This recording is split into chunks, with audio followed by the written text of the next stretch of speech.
이번 시간에는 지난번 시간에 이어서 그 펩타이드 호르몬 합성 저장 방출 201페이지를 보도록 하겠습니다. 펩타이드 호르몬을 합성하여서 세포막에 붙은 분비 소포에 집어넣는 것, 이게 이제 만드는 방법 중에 하나죠.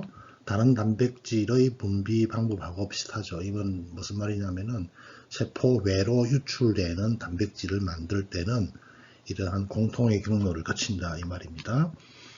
그 다음에 리보솜에서 떨어져 나오는 처음 펩타이드를 우리가 프로 앞에 프레가 하나 더 붙는 거죠. 역시 마찬가지로 커다란 불활성 단백질이다 이렇게 되어 있습니다. 자, 이 페이지 지금 보고 계시는 이 그림은 다음 페이지 그림인데요. 7-3을 보게 되면은 오른쪽에 DNA에서 이제 mRNA가 만들어지고 이 mRNA가 라이소솜, 이게 이제 세포 밖으로 유출되는 단백질을 만드는 거니까 세포질에 프리하게 존재하는 라이소솜이 아니고 ER에 붙어 있는 라이보솜에 mRNA가 와서 프로 호르몬을 만들게 되는 겁니다. 지금 호르몬 이야기니까요. 근데 여기 보면 빨간 게 뭐예요? 신호서열이라고 하는 게 있죠. 신호서열. 이 신호서열은 이러한 과정을 거쳐서 세포 외로 분비되는 단백질이 만들어질 때 ER로 들어가기 위한 신호를 가지고 있는 펩타이드죠. 그래서 전부 다 이런 종류의 펩타이드들은, 단백질들은 신호 서열을 처음 만들어냅니다. 그러한 신호 서열에 의해서 ER 속으로 들어오게 되면은 그때부터 이제 본격적인 단백질 합성이 연결되었다가 최종 종결이 되겠죠. 처음 만들어지는 신호 서열에 붙어 있는 것을 우리가 프로 호르몬 이렇게 이야기하고요. 그럼 이제 펩타이드가 다 만들어졌어요. 종결되었어요. 그럼 이것이 2번 어떻게 됩니까? 이제 신호 서열은 더 이상 필요가 없어요. 신호 서열은 ER로 들어오는 데만 관여하기 때문에 잘려 나가죠. 그런 모습을 우리가 프로 호르몬 이렇게 이야기를 합니다. 자, 프로 호르몬으로 이런 경우에 이제 ER이 소낭으로 이렇게 분리되고요. 이것이 어디로 연결되죠? 골지체로 연결되고, 이 골지체 과정에서 필요한 부분에서는 이것들이 이제 재가공이 되기도 하죠. 그런 과정을 거쳐서 펩타이드 조각, 불필요한 펩타이드죠. 호르몬 활성과 직접 관계없는 조각들이 다 분리된 다음에 이것들이 세포 외로 빠져나오게 되죠. 이 호르몬 같은 경우에는 이제 혈장을 통해서 이동해야 되기 때문에 혈장 밖으로 빠져나오는 이런 과정을 보여주고 있고, 이것이 1, 2, 3, 4, 5, 6까지의 설명입니다. 다시 교과서를 보게 되면은요, 초록색 1번 방금 이제 설명했던 내용들이고요. 거기에 보니까 프로 한 개 이상의 펩타이드 호르몬 그리고 신호서열 하는 역할이 뭐라 그랬죠? 조면소포체. 자, 활면소포체는 단백질 합성을 관여하지 않는 거예요. 리보솜에 붙어 있는 조면소포체의 내강으로 가도록 지령을 내리는 것이죠. 그 다음에 생물학적 활성을 가지거나 가지지 않을 수도 있는 다른 펩타이드 서열로 이루어져 있다. 그 다음에는 이제 불활성 단백질이 소포체와 골지체를 지난다 그랬죠. 그래서 신호서열은 제거가 되고요. 부피가 좀 작아지겠죠. 크기가. 1단계로 우리가 프로 호르몬이고 아직까지 호르몬 활성은 없어요. 그 다음 골지체에서 이런 프로 호르몬이 활성형 호르몬으로 되기 위해서는 불필요한 조각을 잘라내야 되겠죠. 그래서 불필요한 조각을 잘라내는 데 관여하는 단백질이니까 단백질 분해 요소와 함께 분비 소포에 저장이 됩니다. 그래서 이것을 우리가 번역 후 변형 이런 말을 쓰고요. 그 다음 텔레그래프, 펩타이드를 함유하는 분비 소포는 세포가 분비 신호를 받을 때까지 저장되어 있다가, 저장되어 있고, 호르몬의 기본 개념이 뭐예요? 저장되어 있다가 필요할 때 내보낸다 이런 거죠. 그래서 세포질의 분비가 세포질에 저장이 되고요. 신호가 오게 되면은 세포막으로 움직여서 칼슘에 의한 세포 외 유출, 칼슘이 관여하네요. 그 다음에 프로 호르몬에서 만들어진 모든 펩타이드 조각이 세포 외액으로 같이 방출되니까 공동 분비라는 표현을 쓰고 있습니다. 그 다음 프로 호르몬의 변력 후 과정, 프로 호르몬 처리 과정을 연구하면서 몇 가지 재미있는 점을 발견하게 되었다 이런 말이 있네요. 예를 들어서 타이로트로핀 방출 호르몬이라고 하는 게 있어요. 지금 보고 계시는 그림의 7-3의 A 부분에 해당하는 내용이 되겠습니다. TRH, 갑상선 자극 호르몬을 방출하는 데 관여하는 호르몬이네요. 이것과 같은 몇몇 프로 호르몬은 해당 호르몬을 여러 개 가지고 있네요. 자, 여기 A 그림을 한번 볼까요? 프로 호르몬이에요. 왜 프레라는 말을 붙이죠? 아직 시노세일이 붙어가 있어요. 이 프로 호르몬, 갑상선 자극 호르몬 방출 호르몬이네요. 이거는 3개의 아미노산으로 구성된 TRH를 6개 가지고 있어요. 즉 다시 말해서 하나의 유전자가 6개의 호르몬을 만들어내는 거예요. 근데 각각의 호르몬은 펩타이드가 3개짜리, 아미노산이 3개짜리 아주 작은 종류의 작은 크기죠. 이게 바로 호르몬이라는 거예요. 그 그림에 의하면 프로 호르몬은요, 색깔을 달리 표현해 놓고 있죠. 하늘색, 파란색으로 표현한 것이 결국은 우리가 만들기를 필요로 하는 프로 호르몬이 되겠습니다. 6개를 한꺼번에 만든다는 거예요. 근데 각각의 6개가 각각의 펩타이드 조각에 의해서 분리되고 있는 것이죠. 이것들이 시노스를 잘려나가고 효소 활성이, 호르몬 활성이 없는 부분 잘려나가서 최종적으로 6개를 만들어낸다. 이 말은 하나의 유전자 발현에 의해서 동일한 호르몬이 1개 이상 만들어내는 예를 보여주는 과정입니다. 그럼 옆에 있는 B는 뭘까요? 자, B는 프로 호르몬이라는 표현을 쓰고 보여주고 있습니다. ACTH, 부신피질 자극 호르몬이죠. 이 부신피질 자극 호르몬은 A하고 비교해봐서 어떤 차이점을 가지고 있나요? 자, A 같은 경우에는 프로 TRH, 갑상선 자극 호르몬 방출 호르몬은 만들어질 때 6개가 만들어진다고 그랬어요, 동시에. 그리고 각각의 6개 호르몬 사이에는 펩타이드 조각이 존재하고 있고 이것이 잘려나가야지 활성형 호르몬이 되겠죠. 그에 비해서 부신피질 자극 호르몬은 부신피질 자극 호르몬이 만들어질 때는 항상 뭐가 만들어진다? 감마 리포트로핀, 그 다음 베타 엔드로핀, 이것들이 항상 같은 동량으로 만들어진다는 거예요. 즉 다시 말해서 이 3가지의 호르몬을 만들어내는 유전자가 동시에 번역이 된다는 거죠. 그 다음에 펩타이드 조각이 이제 잘려나가고 3가지의 호르몬이 활성형으로 방출되는 것이죠. 차이점은 뭐예요? 하나의 유전자 발현에 의해서 동일한 호르몬이 1개 이상 만들어지는 경우도 있고 하나의 유전자 발현에 의해서 서로 다른 종류의 호르몬들이 만들어질 수도 있다는 것을 보여주는 것이죠. 그 다음 C는 뭘까요? C는 여러분들이 이미 많이 배워서 알고 있는 인슐린을 보여주고 있습니다. 자, 인슐린을 보니까 C펩타이드라고 하는 것이 있죠. 이것이 잘려나감으로 해서 인슐린이 이렇게 알파, 베타 2개의 체인이 다이설파이드 본드 형식으로 해서 이렇게 결합되어 있는 모습입니다. 그러면 A와 B와 C의 차이점은 뭐예요?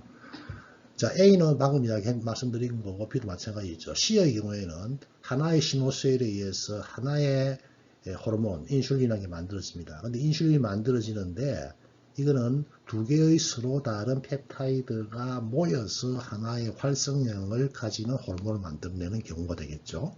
이런 차이점을 여러분들이 여기서 인지를 하면 좋겠습니다. 자, 그 다음 교과서 볼게요. 그래서 방금 우리가 해당 호르몬을 여러 개 가지고 있다 이 말이 있고요. 또 다른 재밌는 프로 호르몬은 오피오멜라노코르틴이라고 하네요. 이 프로 호르몬은 3개의 활성 호르몬과 1개의 불활성 조각으로 나뉜다 이렇게 되어 있네요. 어떤 경우에는 이런 불활성 조각조차도 유용하다. 자, 우리가 인슐린 이야기할 때 항상 C펩타이드가 인슐린 하나 만들어질 때 C펩타이드가 같이 만들어지죠. 그래서 C펩타이드가 항상 만들어지기 때문에 이 C펩타이드가 만들어진 양이 뭘 대변할 수 있습니까? 인슐린을 만들어내는 정도를 결정을 할 수가 있죠. 그래서 의사들은 당뇨병 환자가 인슐린을 얼마나 만들어내는지 알기 위해서 C펩타이드 양을 간접적으로 측정을 할 수도 있다. 자, 그 다음에요. 혈액으로 운반과 펩타이드 호르몬의 반감기, 펩타이드 호르몬은 수용성이라고 됐어요. 그래서 일반적으로 세포 외액에서 쉽게 용해되어서 몸 전체로 운반된다. 여기서 말하는 세포 외액은 대부분 이제 혈액에 있는 혈장을 의미하겠죠. 펩타이드 호르몬의 반감기는 일반적으로 수분 이내로 매우 짧습니다. 자, 좀 전에 우리가 C펩타이드 양을 잰다 그랬는데 인슐린의 반감 기능이 짧은 데 비해서 C펩타이드 반감 기능이 상대적으로 길어요. 그러다 보니까 C펩타이드 양을 가지고 상대적으로 측정하는 방법입니다. 그 다음 펩타이드 호르몬에 대한 반응이 일정 기간 유지가 되려면 호르몬이 어떻게 돼야 되겠어요? 당연히 계속 만들어져야 되겠죠. 자, 그 다음 펩타이드 호르몬의 세포 내 활동 메커니즘. 펩타이드 호르몬은 표적 세포 안으로 들어갈 수 없죠. 당연히 몇 번 이야기했죠. 대신에 세포 표면의 수용체에 결합을 합니다. 세포 표면의 수용체에. 그래서 호르몬 수용체 결합체는 세포 안으로 어떤 신호를 전달해주는 신호 전달, 시그널 트랜스덕션 이렇게 이야기하네요. 세포의 반응을 시작한다. 지금 보고 계시는 이 예가 펩타이드 호르몬의 세포막 수용체와의 결합에 의한 예를 보여주고 있네요. 자, 여기 보니까 호르몬에 있어요. 서로 다른 호르몬이죠. 이것들이 리셉터 R에 결합을 하게 되면은 어떤 경우는 AE라고 표현되어 있는 정폭 효소가 되겠네요. 혹은 또 G 단백질도 있고요. 이런 것들이 2차 전령계 역할로서 다운스트림으로 작용하는 것이고요. 오른쪽에 있는 거는 PK, 타이로신 인산화 요소죠. 인산화여서 표적 단백질을 인산화시키는 거죠. 그래서 단백질이 인산화되면서 어떤 종류의 단백질이 인산화되면 활성이 증가하기도 하고 반대로 떨어지기도 할 수가 있겠죠. 그 이야기를 하고 있고요. 그래서 호르몬 수용체 결합체는 신호 전달 체제에 의해서 이 말이 있고, 많은 펩타이드 호르몬은 사이클릭 AMP 2차 전령계를 통해서 작용하고요. 인슐린과 같은 몇 개의 펩타이드 호르몬은 타이로신 인산화효소, 인산기를 전달해주는 카이네이즈 활성이 있거나 다른 신호 전달계를 통해서 또 작용을 하고 있네요. 다음 페이지요. 2차 전령계는 기존으로 이 단백질을 변화시키므로 펩타이드 호르몬에 대한 세포의 반응은 일반적으로 빠르다. 펩타이드 호르몬에 의해 시작되는 변화는 세포막 체계 채널의 개폐, 그 다음에 효소나 운반 단백질의 조절 이런 것들이 포함이 되고, 최근에는 2차 전령계가 유전자를 활성화시켜, 자 우리가 7장 처음 시작할 때 제가 설명해드린 부분이죠. 새 단백질을 만들어내는 이런 효과도 가지고 있더라 이런 이야기입니다. 아까 제가 C펩타이드가 당뇨 환자의 그 인슐린 만들어내는 지표로 쓰인다 그랬는데, C펩타이드는 한번 만들어지면은 반감기가 한 30분쯤 돼요. 근데 이제 그 인슐린 같은 경우에는 반감기가 5분에서 6분밖에 안 돼요. 그러다 보니까 인슐린이 정확하게 만들어진 것을 측정하기 위해서 인슐린을 가지고 측정하게 되면은 만들어지자마자 빨리빨리 사라지기 때문에 정확한 양을 측정하기 힘들겠죠. 그래서 C펩타이드 쓴다는 거 다시 한번 더 리마인드 합니다. 자, 그 다음에 이다시 스테로이드 호르몬으로 갑니다. 스테로이드 호르몬은 콜레스테롤에서부터 만들어진다 그랬고요. 모든 스테로이드 호르몬은 콜레스테롤에서 만들기 때문에 어떻게 했어요? 화학 구조가 기본적으로 유사하다. 지금 보고 계시는 그림을 보면서 다음 페이지 그림이지만요. 그래서 몸 전체의 조직에서 만들어지는 펩타이드 호르몬과 달리 스테로이드 호르몬은 몇 개의 기관에서만 만들어진다. 부신의 바깥쪽, 그리고 부신 피질 이렇게 부르죠. 거기서 몇 종류의 호르몬이 만들어진다. 여러분들이 이 장을 첫 번째 배울 때 큰 표 있었죠. 그걸 기억하기 바랍니다. 자, 부신은 신장 위에 각각 한 개씩 위치하고 있고, 그 다음에 또 뭐 성생식샘, 또 이것 여기서도 에스트로겐, 프로게스테론, 엔드로겐 같은 이런 것들. 그 다음 피부에서는 바이타민 D, 임산부 같은 경우는 태반에서 스테로이드 호르몬이 만들어진다는, 일부 국한된 조직에서 스테로이드 호르몬이 만들어진다는 이야기를 하고 있습니다. 그 다음에요, 스테로이드 호르몬의 합성과 방출을 보도록 하겠습니다. 스테로이드 호르몬을 분비하는 세포는 스테로이드를 합성하는 세포 내 기관인 활면소포체, 이게 차이점이죠. 펩타이드 호르몬은 어떻게 됐어요? 조면소포체에서 만들어져서 올지체로 가면서 가공이 되었죠. 그에 비해서 스테로이드 호르몬은 활면소포체가 비정상적으로 많다. 즉 활면소포체가 스테로이드 호르몬의 합성과 방출에 관여한다. 이런 이야기가 되겠습니다. 그 다음에요. 스테로이드는 친지질성이죠. 그래서 세포막을 쉽게 통과할 수 있죠. 그래서 모세포에서 나와 표적세포로 쉽게 들어가고요. 이러한 성질은 스테로이드 호르몬을 합성하는 세포가 이들을 분비소포에는 저장하지 않는다. 분비소포에 저장할 필요가 없다는 것을 의미하고, 대신에 세포는 호르몬이 필요할 때마다 합성한다. 여기 이제 펩타이드 호르몬과의 차이점이에요. 그 다음에 자극이 내분비세포를 활성화하게 되면은 세포질의 정부체가 활성 호르몬으로 재빨리 전환이 되네요. 그 다음에 세포질의 호르몬 농도가 높아지게 되면은 단순 확산에 의해서 세포 밖으로 이동을 해서 빠져나간다. 이런 얘기가 되겠습니다. 여기 있는 그림을 잠시 한번 볼까요? 굉장히 중요한 그림이니까 이것도 여러분들 잘 알아둬야 됩니다. 자, 여기 자세히 한번 봐주기 바랍니다. 맨 왼쪽에 뭐가 있죠? 콜레스테롤 있죠, 그죠? 출발 물질입니다. 그러니까 DHEA라는 용어가 있네요. 다이하이드로 에피엔드로스테론이라고 하는 호르몬이 DHEA 중말입니다. 이것이 이제 콜레스테롤이 여기 보니까 또 별표가 보이네요. 별표. 각각의 단계에 효소가 관여한다는 거예요. 콜레스테롤이 어떤 경로를 거치게 되면 DHEA로 만들어지고, 또 어떤 경로로 가게 되면 프로게스테론으로 만들어지네요. 이 DH는 엔드로스텐디온으로 바뀔 수 있네요. 그 다음에 이 엔드로스텐디온은 뭐예요? 테스토스테론으로 바뀔 수가 있고, 이 테스토스테론은 다이하이드로 테스토스테론으로 바뀌네요. 이 테스토스테론이 다이하이드록시 폼으로 바뀌게 되면은 활성이 5배 이상 증가합니다. 5배 이상 증가해요. 그래서 비정상적으로 이런 DHT가 많이 만들어지는 것은 그렇게 좋은 현상은 아닙니다. 좀 이따 다시 설명할게요.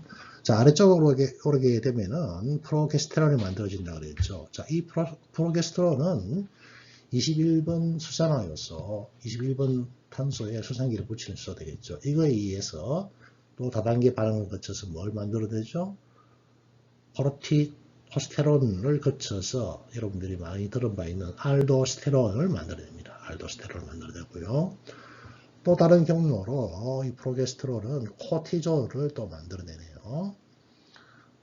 이 코티졸을 만들어내는 경로로 가는 경우도 있고, 또 어떤 경우에는 DHEA처럼 안드로스텐디올을 만들어내면서 에스트론으로 만들어지고, 이게 에스트라디올로 가기도 하고요. 또 이 에스트라디올은 에스트론으로부터도 만들어지지만 테스토스테론으로부터 만들어지네요. 이런 다양한 네트워크를 통해서 다양한 종류의 스테로이드 호르몬이 만들어지는 것을 보여주고 있고, 보신 바와 같이 그 구조가 거의 유사하다는 것을 알 수가 있습니다. 자, 이 테스토스테론이 다이하이드록시 폼으로 바뀌게 되면은 활성이 5배 늘어난다고 그랬는데요.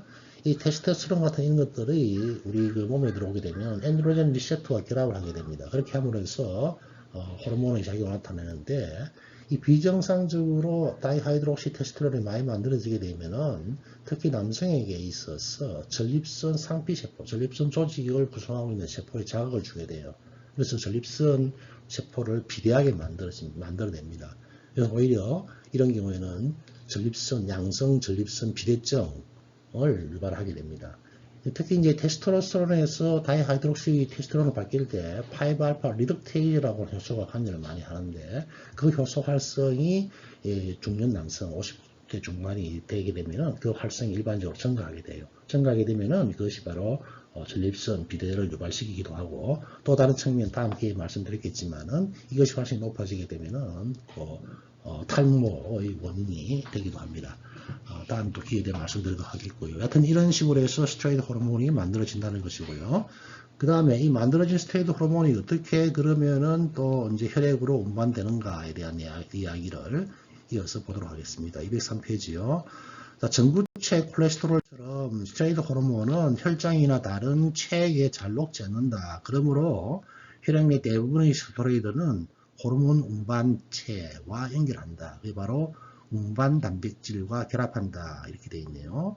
어떤 호르몬은 콜티코스테로이드 결합 글로불린이라고 이라고 하는 이런 특정 운반체에 의해서 운반이 되고 있고, 대부분의 경우에는 우리 그 알부민이라고 많이 들어봤죠. 알부민, 뭐 알부민 주사 맞는다, 뭐 이런 말도 들어봤을 거예요. 그 알부민과 같은 일반적인 혈장 내에 존재하는 단백질이 운반에 관여를 하고 있습니다.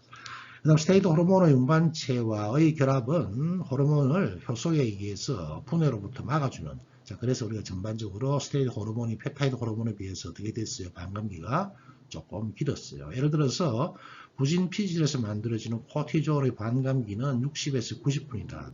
아까 제가 인슐린은 반감기가 얼마나 그랬죠? 5에서 6분이라 그랬어요. 자, 그 다음에 스테로이드 호르몬의 운반체와의 결합이 그 반감기를 연장시키지만 이것은 또한 표적세포로의 진입을 방해하기도 하겠죠. 운반체가 자꾸 안 놔주면은 그 호르몬이 세포 안으로 못 들어가겠죠. 그죠? 그래서 운반체 스테로이드 결합체는 운반체가 혐지질성이어서 세포막을 통과할 수 없으므로 세포 외부에 남아있겠죠. 알부민과 같은 프로테인요. 그 다음 결합하지 않은 호르몬만이 표적세포 내로 확산 침투를 하게 된다. 그 다음 결합하지 않은 호르몬의 혈장을 떠남에 따라서 질량 작용의 법칙에 따라서 결합한 호르몬은 결합하지 않은 호르몬의 비율을 일정하게 유지하기 위해서 혈장 내의 운반체는 자신과 결합한 호르몬을 방출하게 되겠네요.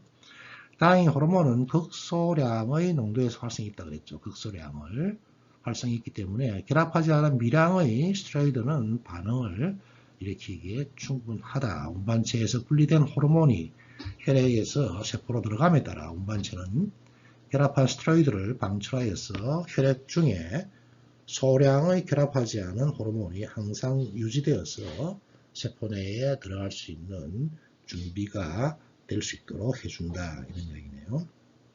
그 다음에 스테로이드 호르몬은 그다음에 세포 내에 들어가서 어떤 활동을 하느냐. 가장 잘 연구된 스테로이드 호르몬 수용체는 세포질 혹은 핵에 있다고 그랬죠. 스테로이드 호르몬 수용체는 궁극적인 목적지가 핵이에요. 결국 핵으로 들어가야 돼요. 뭘 하기 위해서? 표적을 하고 있는 어떤 유전자들의 발현을 조절하기 위해서죠. 여기에서 이 결합체가 DNA에 결합하여서 한 개 이상의 유전자를 활성화시키거나, 어떤 경우는 활성화시켜서 필요한 단백질을 만들어내고, 어떤 경우에는 어떤 유전자의 활성을 막아서 불필요하게 많이 만들어지는 단백질의 합성을 못하게 해주는 거죠. 그래서 전사인자로 사용한다. 전사인자. 전사인자는 뭐예요? 전사는 뭐죠? DNA에서 RNA를 만들어내는 과정을 의미하죠. 활성화된 유전자는 새 단백질의 합성을 지시하는 새로운 RNA를 만들어내겠고, 호르몬이 유전자 활성을 변화시키는 것을 표적세포에 대해서 유전체적 효과, 유전자가 관여하기 때문에 이런 말을 쓰죠. 그 다음 스테로이드 호르몬이 유전자를 활성화시켜서 새 단백질을 합성할 때 호르몬 수용체의 결합과 적정이 가능한 맨 처음의 생물학적 효과 사이에는 일반적으로 지연 시간이 존재한다. 이것이 한 90분 정도가 될 수 있다. 그러므로 스테로이드 호르몬은 급격한 반응이 필요한 반사작용의 회로는 매개하지 않는다. 최근에는 에스트로겐, 엔드로겐과 같은 몇몇 스테로이드 호르몬도 펩타이드 호르몬처럼 신호전달 회로와 연결된 세포막 수용체가 또 있더라는 것이 또 밝혀졌네요. 그래서 고전적 개념이 자꾸 바뀌고 있다는 거예요. 이러한 수용체는 이들 스테로이드가 천천히 진행되는 유전체적 효과 이외에도 비유전체적 효과, 즉 유전자를 건드리지 않고 신호전달기를 건드리는 과정이죠. 이것을 시작할 수 있도록 한다. 스테로이드 호르몬의 비유전체적 반응이 발견되면서 이런 활성 차이의 오묘함이 조금씩 이제 바뀌어지고 있다. 이런 이야기가 되겠습니다. 자, 이 그림을 다시 한번 보도록 하겠습니다. 자, 이 그림은 이제 앞에서 본 바와 같이 앞 그림에서 우리가 뭘 봤었죠? 콜레스테롤을 근간으로 해서 다양한 종류의 스테로이드 호르몬을 만들어지는 걸 봤어요. 거기서 만들어진 호르몬이 일단은 이제 혈관으로 나오면 어떻게 된다 그랬죠? 운반 단백질, 대부분의 경우에는 이제 알부민과 같은 것들이 여기 관여하고 있죠. 자, 운반 단백질이 결합하고 있다가 이것이 이제 떨어져 나와요. 떨어져 나오게 되면은 통상적으로는 스테로이드 호르몬은 어떻게 됩니까? 이렇게 세포질로 들어가서 세포질에 있는 수용체와 결합을 하거나, 안 그러면 세포질을 통과한 다음에 핵안으로 들어가서 핵에 있는 수용체와 결합합니다. 세포질 내에 있는 수용체와 결합한 호르몬 역시 마찬가지로 핵으로 들어가죠. 핵으로 들어가서 어떤 작용을 한다? 전사인자로서 작용하여서 특별한 종류 유전자를 활성을 증가시키거나 억제하는 반응을 나타내고 그에 의해서 단백질이 만들어낸다. 이것이 이제 기본적인 스테로이드 호르몬의 그동안의 개념이었는데, 최근에는 어떤 종류의 호르몬을 뭘 한다? EA처럼 세포에 있는 표면 수용체에 작용하여서 펩타이드 호르몬처럼 빠른 호르몬 반응을 내게 하는 경우도 있더라. 여기까지 해서